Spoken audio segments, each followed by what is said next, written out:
Hello students, welcome back to our channel Khandwal classes. तो बच्चों, आज हम learn well smart science class 8 का चैप्टर नंबर 3 आज हम इस वीडियो में इसके सभी क्वेश्चन आंसर्स को कंप्लीट करेंगे। तो बने रहिए हमारे साथ इस वीडियो में। और अगर आप हमारे चैनल पर पहली बार विजिट कर रहे हो तो प्लीज़ इस चैनल को सब्सक्राइब करें और इस वीडियो की लिंक को अपने दोस्तों के साथ में यानी कि अपनी क्लासमेट्स के साथ में शेयर करें। और अगर आपको बाकी चैप्टर्स के इस बुक के बाकी के चैप्टर्स की वीडियो देखने हैं तो इस वीडियो के नीचे डिस्क्रिप्शन में मैंने एक प्लेलिस्ट का लिंक दिया है। तो उस प्लेलिस्ट में सारे जो चैप्टर्स हैं वो आपको मिल जाएंगे, उनके क्वेश्चन आंसर भी और उनके एक्सप्लेनेशंस वीडियो भी। तो जाइए और आपका जो वीडियो है वो देखिए। इस चैप्टर के क्वेश्चन आंसर को स्टार्ट करने से पहले हम देखते हैं लेटेस्ट प्रैक्टिस। ठीक है, इसमें जो पहला क्वेश्चन है आपका वो एमसीक्यूज टाइप का है। तो देख लेते हैं। A synthetic fibre made of small units called ester is, मतलब एस्टर के से बनने वाले जो सिंथेटिक फाइबर है उसको हम कहते हैं पॉलिएस्टर। तो इसका राइट आंसर पॉलिएस्टर। नेक्स्ट है a synthetic fibre that has property like wool, मतलब वूल जैसी प्रॉपर्टी किस सिंथेटिक फाइबर में होती है। ठीक है, तो उसका राइट आंसर है आपका एक्रिलिक। एक्रिलिक में बिल्कुल वूल जैसी प्रॉपर्टी होती है और ये हम एक्रिलिक को एक तरह से आर्टिफिशियल वूल भी कह सकते हैं। नेक्स्ट क्वेश्चन है the first synthetic fibre to be develop was. तो देखो, फर्स्ट सिंथेटिक फाइबर जो डेवलप हुआ था वो नायलॉन था। नायलॉन जो है फुल्ली सिंथेटिक फाइबर है। ठीक है, which of the following is made of cellulose, इनमें से कौन सेलुलोज से बना है। तो इसका राइट आंसर होगा आपका रेयन। ठीक है, राइट आंसर रेयन। रेयन जो होता है सेलुलोज से बनता है। ठीक है, सेलुलोज को वुड पल्प से प्रिपेयर किया जाता है, मतलब वुड पल्प से निकाला जाता है। आगे हम देख रहे हैं question number 2 fill in the blanks. Many join together, मतलब मैनी मोनोमर्स को जॉइन करते हैं तो एक लार्ज यूनिट बनती है जिसे हम पॉलीमर कहते हैं। ठीक है, तो ये जो आपका है पॉलीमर का डिफाइन भी है। ठीक है, नेक्स्ट है is A synthetic fibre called artificial silk. तो आर्टिफिशियल सिल्क किसको कहते हैं, रेयन को। ठीक है, क्योंकि जो रेयन की प्रॉपर्टी होती है वो बिल्कुल सिल्क की प्रॉपर्टी जैसी ही होती है, सिमिलर। ठीक है, सारी प्रॉपर्टी, सो इसे आर्टिफिशियल सिल्क कहते हैं। ठीक है, लेकिन वूल की, ठीक है, आर्टिफिशियल वूल जो है हम एक्रिलिक को कहते हैं क्योंकि वूल की प्रॉपर्टी एक्रिलिक जैसी होती है। नेक्स्ट है plastic are conductor of heat, यानी प्लास्टिक जो होते हैं पुअर कंडक्टर होते हैं हीट के, है ना। तो हम यहाँ पे पुअर भी लिख सकते हैं या फिर बैड कंडक्टर भी लिख सकते हैं। ठीक है, नेक्स्ट है PVC and polythene are example of. ठीक है, पीवीसी और पॉलीथीन दोनों ही थर्मोप्लास्टिक के एग्जाम्पल है। ठीक है, प्लास्टिक आपके 2 टाइप्स के होते हैं, थर्मोसेटिंग और थर्मोप्लास्टिक। तो ये थर्मोप्लास्टिक एग्जाम्पल है। नेक्स्ट क्वेश्चन है इज ए नेचुरल फाइबर। ठीक है, which burns smell like burning paper. ठीक है, तो बर्निंग पेपर मतलब जिनको बर्निंग पेपर जैसी स्मेल, ठीक है, कौन देता है, रेयन देता है। यानी कि अगर हम रेयन को बर्न करेंगे तो इसमें पेपर को बर्न करने जैसी स्मेल आएगी। आगे देख रहे हैं हम कुछ true false. Synthetic fibre are more expensive than natural fibre. तो नेवर। ठीक है, क्योंकि नेचुरल फाइबर जो होते हैं वो सिंथेटिक से क्या होते हैं, एक्सपेंसिव होते हैं। तो ये स्टेटमेंट आपका फॉल्स है। नेक्स्ट है nylon does not absorb water and dried easily. तो नायलॉन जो होता है, ठीक है, ज़्यादा वाटर को एब्जॉर्ब नहीं करता है, ये ईजिली ड्राई हो जाता है। तो ये स्टेटमेंट ट्रू है। Jar and water bottles are made of PET, बिल्कुल सही है। पॉलीइथाइलिन टेट्रा फाइलाइट का बना होता है, तो ये राइट आंसर है। नेक्स्ट है rayon Burns rarely and smell like burning paper. तो बिल्कुल सही है, रेयन जो होता है बर्निंग पेपर जैसी स्मेल देता है, इसको हम ऊपर भी पढ़ चुके हैं, तो ये भी करेक्ट है। आगे हम देख रहे हैं give reasons for each of the following. तो पहला क्वेश्चन है we should avoid burning plastic, यानी हमें प्लास्टिक की बर्निंग को अवॉइड करना चाहिए। तो इसका रीज़न क्या है, तो इसका रीज़न है, देखो मैंने यहाँ पे लिखा है the burning of plastic result in the production of harmful toxic gases, यानी कि अगर हम प्लास्टिक को बर्न करेंगे तो हार्मफुल टॉक्सिक गैसेज रिलीज होगी और जिससे एनवायरमेंट पॉल्यूशन होगा। ठीक है, नेक्स्ट क्वेश्चन नंबर 2 है आपका we should avoid wearing synthetic clothes while burning crackers on Diwali, यानी जब दिवाली पर हम पटाखे चलाते हैं तो हमें सिंथेटिक कपड़े नहीं पहनने चाहिए, अवॉइड करना चाहिए। ऐसा क्यों है, because of fabric made of synthetic, मतलब जो सिंथेटिक कपड़े होते हैं, ठीक है, वो इजीली मेल्ट हो जाते हैं and stick to the body, यानी कि बॉडी से स्टिक हो जाते हैं। द पर्सन बियरिंग इट, मतलब जो पर्सन इसको पहनता है। ठीक है, तो इसलिए दिवाली पे क्रैकर्स चलाते टाइम हमें जो है ऐसे कपड़े, सिंथेटिक कपड़े नहीं पहनने चाहिए। नेक्स्ट क्वेश्चन है आपका 3 हैंडल्स ऑफ हीटिंग पैंस, मतलब जो हीटिंग पैंस होते हैं उनके हैंडल्स प्लास्टिक के बनाए जाते हैं, तो इसका क्या रीज़न है, ठीक है। तो जैसे कि आपको पता है प्लास्टिक एंड वुड जो होते हैं वो बैड कंडक्टर होते हैं हीट के। So metallic pans are provide with handle made of plastic, मतलब मेटेलिक कंटेनर पेन्स होते हैं उनका हैंडल प्लास्टिक का बनता है, बिकॉज ऑफ इससे हम मतलब बर्न नहीं होते हैं, मतलब हीट को तो ये कंडक्ट करता नहीं है प्लास्टिक, तो बर्न होने की पॉसिबिलिटी बिल्कुल कम होती है। नेक्स्ट है क्वेश्चन नंबर इसका 4, plastic are use to store different kind of material. Yes, plastic different kind of material को स्टोर करने के लिए यूज़ होता है। इसका आंसर है because plastic do not react with water and air, मतलब प्लास्टिक वाटर और एयर के साथ में रिएक्ट नहीं करता है, and do not corrode easily, मतलब इस पर कॉरोजन भी नहीं होता है। So that is why they are use to store various kinds of material, इसलिए हम ज़्यादातर मटेरियल्स को स्टोर करने के लिए प्लास्टिक कंटेनर्स का यूज करते हैं। आगे है क्वेश्चन नंबर 5, जो कि आपका एसरेशन और रीजन बेस्ड क्वेश्चन है, ठीक है। तो पहले इसका एसरेशन पढ़ लेते हैं। देखो, nylon is use to make parachute and ropes, मतलब नायलॉन का यूज पैरासूट और रोप्स बनाने में किया जाता है। ये तो बिल्कुल सही है, ठीक है, ये स्टेटमेंट बिल्कुल सही है। नेक्स्ट है nylon is elastic in nature, मतलब नायलॉन का नेचर इलास्टिक होता है, मतलब इलास्टिक नेचर का होता है, तो ये भी सही है। Does not lose it strength, मतलब इसको हम बार बार यूज करें तो ये अपनी स्ट्रेंथ को लूज नहीं करता है, तो ये भी स्टेटमेंट बिल्कुल सही है, ठीक है। दोनों ही स्टेटमेंट बिल्कुल सही है, बट ना जो ये रीजन है ना, ठीक है, आर जो है मतलब रीजन जो है, ठीक है, इस एसरेशन का नहीं है, तो इसमें आंसर होगा आपका option number B, both A and R correct, मतलब दोनों करेक्ट है, but R is the incorrect explanation of A, मतलब ए का इनकरेक्ट एक्सप्लेनेशन है। ऐसा क्यों है? क्योंकि देखो पैरासीट और रोप्स वगैरह बनती है किसकी, नायलॉन की, ये बात सही है, लेकिन इसका रीज़न ये होना चाहिए कि भाई जो नायलॉन होता है वो स्ट्रॉन्ग होता है, ठीक है, तभी तो पैरासूट और रोप्स बनाते हैं, तो इसलिए ये वाला रीज़न जो इसके लिए सूट नहीं करता है, ठीक है। नेक्स्ट आपका जो क्वेश्चन है वो केस स्टडी बेस्ड क्वेश्चन है। इसमें आपको ये पैराग्राफ को कम्प्लीटली रीड करना है और नीचे कुछ क्वेश्चन दिए गए हैं, उनका आपको आंसर देना है, ठीक है। तो चलो देखते हैं पहला question, which synthetic plastic should you choose to make non stick cookware, ठीक है। तो नॉन स्टिक जो कुकवेयर बनते हैं ना वो टेफ्लॉन के बनते हैं, ठीक है, इसका आंसर होगा टेफ्लॉन, ठीक है। नेक्स्ट है इलेक्ट्रिकल स्विचेज एंड प्लग्स, ठीक है। तो इलेक्ट्रिकल स्विचेज और प्लग्स जो होते हैं वो बैकेलाइट के बनते हैं, ठीक है। नेक्स्ट है मेलामाइन यूज टू, तो मेलामाइन जो होता है वो डिनर वेयर, मतलब डिनर के जो बर्तन होते हैं उनको बनाने में मेलामाइन का यूज करते हैं, ठीक है, जो ब्रेकेबल नहीं होते, मतलब टूटते फूटते नहीं है। आगे हम देख रहे हैं क्वेश्चन नंबर 7, जो कि वेरी शॉर्ट टाइप क्वेश्चन है। तो पहला क्वेश्चन देखते हैं, what is the process of joining together of monomers, ठीक है, टू फॉर्म ए पॉलीमर, मतलब पॉलीमर बनाने की जो प्रोसेस होती है उसे क्या कहते हैं, ठीक है, तो इसका आंसर है पॉलीमरेशन, ठीक है। नेक्स्ट है name the thermosetting plastic that is use to be make unbreakable dinner ware, तो इसका आंसर हमने अभी यहाँ पे दिया है, ठीक है, तो मेलामाइन इसका आंसर होगा। नेक्स्ट क्वेश्चन थर्ड है, name a thermoplastic that is use to be making plastic bags, ठीक है, प्लास्टिक बैग्स बनाने के लिए किस थर्मोप्लास्टिक का यूज किया जाता है, तो इसका राइट आंसर है पॉलीथीन, ठीक है, पॉलीथीन प्लास्टिक बैग्स को यूज करने के लिए बनाए जाते हैं। आगे है which of the plastic can not be remoulded, मतलब किसको हम रिपीटेडली रीमॉड्यूल्ड नहीं कर सकते हैं, ठीक है, तो थर्मोसेटिंग प्लास्टिक को हम रीमॉड्यूल्ड नहीं कर सकते हैं, ठीक है, हम रीमॉड्यूल्ड कर सकते हैं सिर्फ थर्मोप्लास्टिक को, नॉट थर्मोसेटिंग को, ओके। नेक्स्ट है आपका शॉर्ट टाइप का क्वेश्चन आंसर, जिसमें पहला क्वेश्चन है डिफाइन पॉलीमर, यानी कि हमें पॉलीमर को डिफाइन करना है।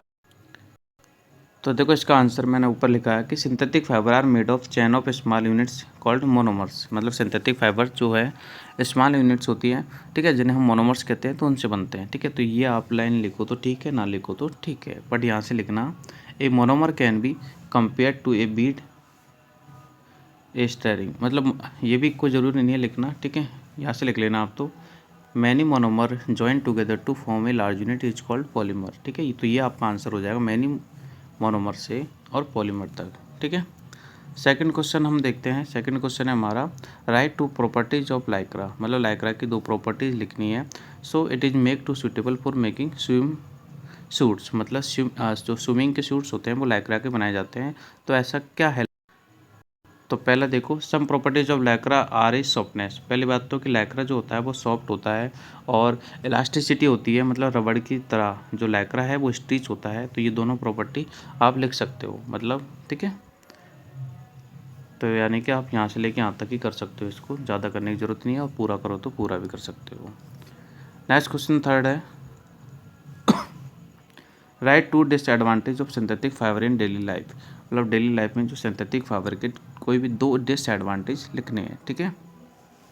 तो मैंने यहाँ पर आपका तीसरा जो क्वेश्चन है उसका आंसर भी लिखा है, थर्ड क्वेश्चन का डिसएडवांटेज। पहला तो सिंथेटिक फाइबर का डिसएडवांटेज ये है कि ये do not absorb the moisture and shooting. मतलब सिंथेटिक फाइबर मॉइस्चर को एब्जॉर्ब नहीं करते हैं, ठीक है, ज़्यादातर। And they catch fire easily, मतलब ये फायर को ईजिली कैच करते हैं और मेल्ट होते हैं, ठीक है। तो इससे क्या है, हमारी बॉडी के साथ में स्टिक हो जाते हैं। तो ये भी इनका एक तरह से डिसएडवांटेज है, ठीक है। आगे देख रहे हैं हम next question, right the full form of PVC. PVC का फुल फॉर्म लिखना है और एक यूज भी बताना है पीवीसी का, ठीक है। तो पीवीसी का जो फुल फॉर्म होता है वो पॉलीवाइनिल क्लोराइड होता है। एंड इसका यूज किया जाता है फ्लोर टाइल शूज बनाने में, ठीक है, पाइप्स बनाने में, ठीक है। तो ये आपका जो आंसर है, ठीक है, इतना सा। आगे हम देखते हैं लॉन्ग का first question, right anything 3 properties. मतलब हमें नायलॉन, पॉलिस्टर और एक्रिलिक, इनकी 3 प्रॉपर्टी यहाँ पर राइट करनी है, ठीक है। तो चलो करते हैं। तो मैंने यहाँ पर लिखा है सम प्रॉपर्टीज ऑफ नायलॉन। तो पहला आप लिख लेना, सम को हटा देना और सम की जगह लिख लेना 3 प्रॉपर्टी, THREE, ठीक है, 3 प्रॉपर्टीज ऑफ नायलॉन, ठीक है, क्योंकि मैंने 3 प्रॉपर्टी ही दी है, ठीक है, क्वेश्चन की डिमांड के अकॉर्डिंग। पहला है it is light in weight, मतलब जो आपका नायलॉन होता है, ठीक है, उसका वेट लाइट होता है, स्ट्रॉन्ग और वेरी स्ट्रॉन्ग होता है नायलॉन, और ड्यूरेबल होता है, मतलब लॉन्ग लास्टिंग होता है, ठीक है। सेकंड जो मैंने इसकी प्रॉपर्टी लिखी है वो है इजी टू वॉश, मतलब नायलॉन को हम अच्छे से मतलब इजीली वॉश कर सकते हैं। एंड थर्ड प्रॉपर्टी है it absorb very little amount of water, मतलब बहुत कम पानी एक तरह से एब्जॉर्ब करता है और इसलिए ये जल्दी ही क्या हो जाता है, ड्राई हो जाता है, मतलब क्विकली सूख जाता है, ठीक है। अब मैंने नेक्स्ट 3 प्रॉपर्टीज़ आपके पॉलिस्टर की भी लिखी है। तो यहाँ पर सम को हटा देना और 3 लिख लेना, 3 प्रॉपर्टीज ऑफ पॉलिस्टर्स, ठीक है। पहला है, देखो पॉलिस्टर की जो प्रॉपर्टी होती है, पहला है देखो इट डज नॉट गेट ब्रिंकल्ड, मतलब ये ब्रिंकल्ड नहीं होता है, ठीक है, रिंकल्ड नहीं होता है, मतलब इस पर रिंकल नहीं पड़ते हैं, ठीक है, सलवटें नहीं पड़ती है। नेक्स्ट है it is strong and light in weight, मतलब जो आपका पॉलिस्टर होता है वो भी स्ट्रॉन्ग होता है और उसका वेट भी लाइट होता है। और it absorb very little amount of water, मतलब ये बहुत कम पानी को एब्जॉर्ब करता है, ठीक है। तो पॉलिस्टर की जो प्रॉपर्टी होती है ना वो सिमिलर नायलॉन जैसी ही कुछ होती है, ठीक है। आगे है हमारा थर्ड वाला कि एक्रिलिक की प्रॉपर्टी, ठीक है। तो इसमें भी सम को हटा देना और 3 लिख लेना, 3 प्रॉपर्टीज ऑफ एक्रिलिक, ठीक है। पहली है आपकी it is soft and light in weight. Acrylic जो होता है वो सॉफ्ट होता है और इसका वेट होता है वो भी लाइट होता है, ठीक है। एंड नेक्स्ट है it is easy to wash and dry quickly. Next है इट डू नॉट श्रिंक, मतलब इसमें सिकुड़न पैदा नहीं होती है, ठीक है। और स्ट्रेचेबल होता है और रिंकल फ्री होता है, ठीक है। तो ये 3 प्रॉपर्टी जो है आप इस क्वेश्चन में लिख लेना। आगे हम देखते हैं question number second, list the properties of plastic that make it very usable. मतलब हमें प्लास्टिक की प्रॉपर्टी लिखनी है जिससे कि ये बहुत ज़्यादा यूजेबल होता है। तो देखो यहाँ पर मैंने ऊपर लिखा है सम प्रॉपर्टीज ऑफ प्लास्टिक, ठीक है। प्लास्टिक की कुछ प्रॉपर्टी हैं। पहली प्रॉपर्टी ये है कि plastic are non reactive, plastic जो होता है नॉन रिएक्टिव होता है, ठीक है। So this do not react with water and air, मतलब ये वाटर एयर केमिकल्स किसी के साथ भी रिएक्ट नहीं करता है, ठीक है। दस दे डू नॉट कॉरोड, और ये इन पर कॉरोजन भी नहीं होता, मतलब जंग भी नहीं लगती।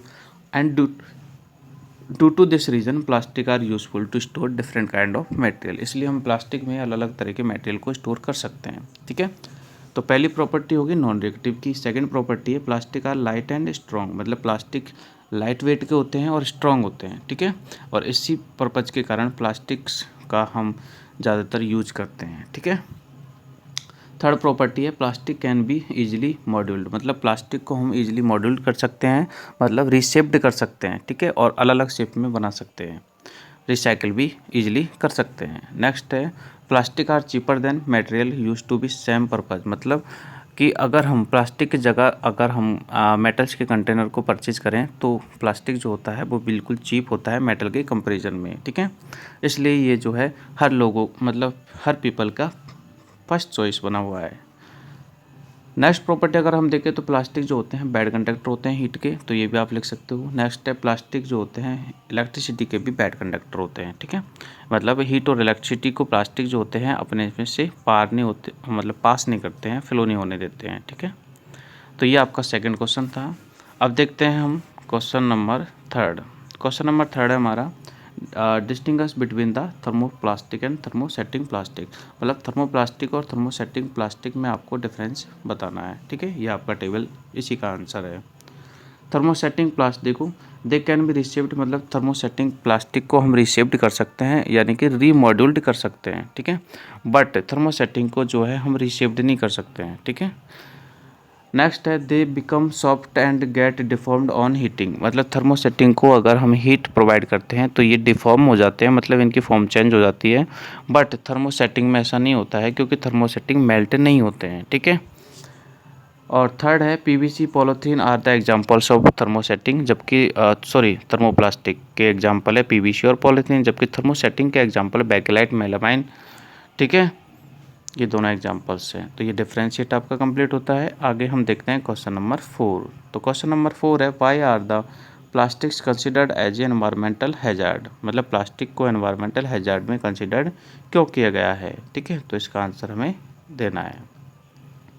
तो मैंने इसका आंसर आपको नीचे लिखा है कि plastic pollution is capable of affecting land. मतलब जो प्लास्टिक का पॉल्यूशन है, ठीक है, वो कैपेबल है लैंड को अफेक्ट करने में, यानी कि वो लैंड को अफेक्ट करता है। And waterways oceans and large percentage of the marine, मतलब वाटरवेज को ओशंस को, ठीक है, इनको भी अफेक्ट करता है।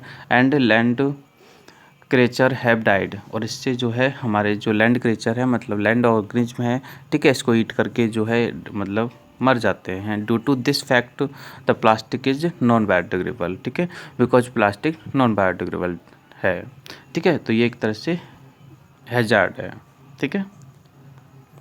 आगे हम देखते हैं इसके HOT मतलब हाई थिंकिंग ऑर्डर के क्वेश्चंस।